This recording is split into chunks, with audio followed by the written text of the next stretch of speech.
মামার বিয়ের জন্য আমরা সবাই যাচ্ছি সিলেটে মামার জন্য সিলেটি বউ আনতে। আমরা এখান থেকে যাওয়া থেকে শুরু করে সিলেটে পৌঁছে গিয়ে সকাল পর্যন্ত আমরা কি কি করলাম তাই থাকছে এই ব্লগে। হ্যালো এভরিওয়ান, আসসালামু আলাইকুম। সবার কি অবস্থা, কেমন আছেন? আশা করি সবাই ভালো আছেন। বাসা থেকে আমরা সবাই রেডি হয়ে এখন আমরা নয়াপুর চলে যাব, কারণ নয়াপুর যে সম্মেলনা মাঠ ওইখানে বাস আসবে। সবাই সম্মেলনা মাঠের কাছে আসবে কারণ ওইখানে বাস আসার কথা, আর অলরেডি কিন্তু বাস এসেও গেছে। আমরাই প্রথমে আসছি, কারণ সবার বাসা তো আর এক জায়গা না যে আমরা সবাই একসাথে আসব, কেউ অনেক দূরের থেকে আসতেছে। তো সেজন্য আমাদের বাসা যেহেতু কাছে, আমরা এখান থেকে যাইতেছি, তো এই জন্য আমরা আগেই আসছি। আগে এসে আমাদের কাছে খুব ভালো লাগতেছিল, কারণ পুরো বাসটা খালি পেয়ে আমরা কিছু ভিডিও করলাম। তারপর এক এক করে সবাই আসতেছিল। তারপর আমরা আইসক্রিম খেলাম, আমি, আমার বৌমা, আমার আম্মু আর আমার বাবাই। নয়াপুর থেকে বাস ছাড়ার কথা ছিল 8টা বাজে, 8:30 বাজে বাস ছাড়ছে। এখনো কিন্তু অনেক মানুষ আসার বাকি আছে। তালতলা গিয়ে বাস ওয়েট করবে, বাসের সাথে সাথে তাদের জন্য আমরাও ওয়েট করব। তাদের জন্য ওয়েট করা ছাড়া আমাদের কিছু করার নেই, কারণ রাস্তাঘাটের ব্যাপার, জ্যামজট থাকতেই পারে, একটু তো লেট হবে। একটু না ভাই, প্রায় 1.5 ঘন্টা তালতলা গিয়ে আমরা সবাই বসেছিলাম। 1.5-2 ঘন্টা বসে থাকতে থাকতে একদম বোরিং হয়ে গেছি। বাবাইয়ের চিপ খাওয়া দেখে এখন আমার মনে হচ্ছে যে বোরিং টাইমটাকে পাস করার জন্য আমারও চিপ খাওয়ার প্রয়োজন। তারপর যারা যারা এখনো আসার বাকি ছিল তারা 9:35-এ চলে আসছে। তারপর 11:30 বাজে এখানে বিরতি নেওয়া হয়েছে। বাসের ড্রাইভারকে বলা হয়েছিল আশেপাশে রেস্টুরেন্ট বা হোটেল থাকলে যাতে আমাদেরকে নামায়। কম বেশ কেউই খেয়ে আসে নাই, অনেক ক্ষুধা লাগছে সবার। এখানকার লোকেশনটা আমার জানা নেই বা আমি জানতে চাই নাই। আর এখানকার যে ছোট ছোট হোটেলগুলা ঠিক এরকম পাবেন, বড় কোনো রেস্টুরেন্ট বা বড় রেস্তোরাঁ পাবেন না।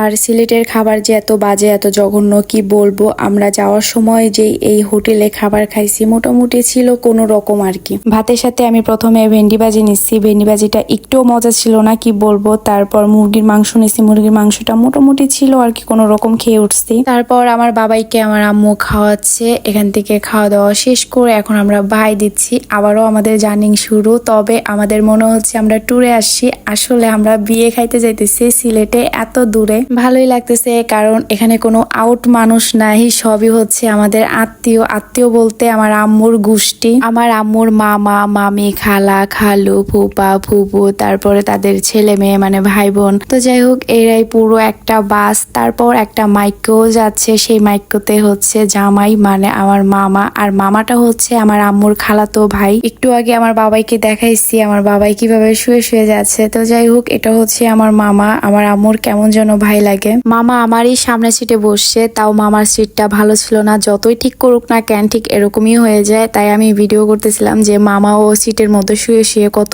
আরামে যাচ্ছে। তারপর ওয়াশরুমের জন্য এখানে বাস থামানো হয়েছে, যে যার মতন সবাই ওয়াশরুমে গেলাম। এখানকার কাজ শেষ করে আবারও আমাদের জার্নি শুরু। এতক্ষণ অফ ক্যামেরায় ছিলাম, আর আমার ফোনেও বেশি চার্জ ছিল না। এই ব্রিজটাতে আমরা আবারও অপেক্ষায় ছিলাম মামার জন্য। এই মাইক্রোটাতে আমার মামারা বললাম সবাই আছে, এই মাইক্রোটার জন্যই আমরা অপেক্ষায় ছিলাম, কারণ ওরা রাস্তা চেনে না, এই জন্য আমরা এই ব্রিজটাতেই অপেক্ষা ছিলাম। আর দেখছেন মাশাআল্লাহ সকালের ভিউটা এত সুন্দর লাগতেছে। আর হ্যাঁ, এই বাস কিন্তু পুরো রিজার্ভ নেওয়া হয়েছে যাওয়া আসার জন্য। আমরা কিন্তু প্রায় এসে গেছি, আর আধা ঘন্টার রাস্তা। এই রাস্তাটাও কিন্তু খুব সুন্দর। আর ওই তো দূরে পাহাড় দেখা যাচ্ছে, পাহাড়টাও কিন্তু মাশাআল্লাহ অনেক সুন্দর লাগতেছে। এটা হচ্ছে সকালের ভিউ। অবশেষে সারা রাতের জার্নিং এর পরে সকাল 6টা বাজে এখানে এসে পৌঁছালাম। এখন সবাই এক এক করে ব্যাগ নামিয়ে অটোতে উঠে যেখানে যে বাসায় যাব আমরা সেখানে যাব, কারণ এই বাসটা তো আর বাসা পর্যন্ত যাবে না, এখন অটো দিয়ে যেতে হবে। আর আমরা অটোতে উঠছি, আম্মুর কোলে আমার বৌমা, তারপরে আমি। তারপর আমরা সবাই বাসায় এসে পৌঁছালাম। আর এটা হচ্ছে আমার আম্মুর আত্মীয়র বাসা, মানে আমার আম্মুর খালা নাকি যেন লাগে তাদের বাসায়। আর তারা এখানে থাকে না, তারা ঢাকায় থাকে। এটা হচ্ছে তাদের পুরানো বাসা। সবারই অনেক এখানে এসে অনেক কষ্ট হয়ে গেছে, বিশ্বাস করেন ভাই। আগে যদি জানতাম এরকম পরিবেশ, তাহলে আমি জীবনেও আসতাম না। আর এটা হচ্ছে মেয়েদের বাসার বিয়ের গেট। তারপর সকালে এসে এখনো পর্যন্ত কেউ নাস্তা করি নাই। আর আমি আর আমার বৌমা যাওয়ার পথে কিছু ভিডিও করছি, এগুলো অলরেডি আপডেট হয়ে গেছে। এখানে এসে দেখি এই হোটেলে যে যার মতন খেতে বসছে, এর আগেও অনেকেই খেয়ে গেছে। আমরাও এসে খেতে বসে গেলাম। পরোটা, ডিম ভাজি, সাথে পেঁপে ভাজিও ছিল। পেঁপে ভাজিটা একটু মজা ছিল না,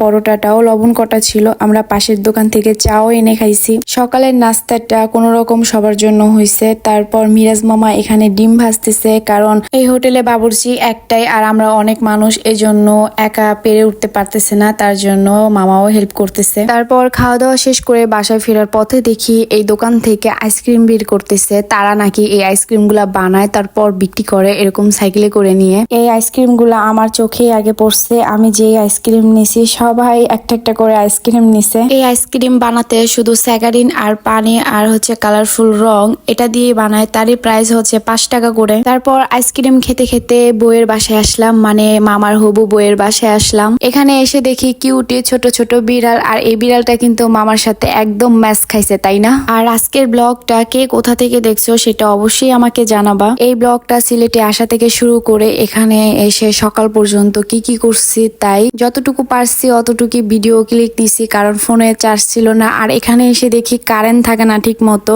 আবার চার্জেরও ব্যবস্থা নাই। কি বলবো, বিশ্রী একটা ব্যাপার। এখন আমরা রেডি হয়ে যাচ্ছি পাহাড়ে বেড়াতে, তারও ব্লগ আছে। আর পরে কোনো ব্লগে আমি আমার দুঃখের কথাগুলো শেয়ার করব। আজকের ব্লগ এই পর্যন্তই। সবাই ভালো থাকো, সুস্থ থাকো, আল্লাহ হাফেজ।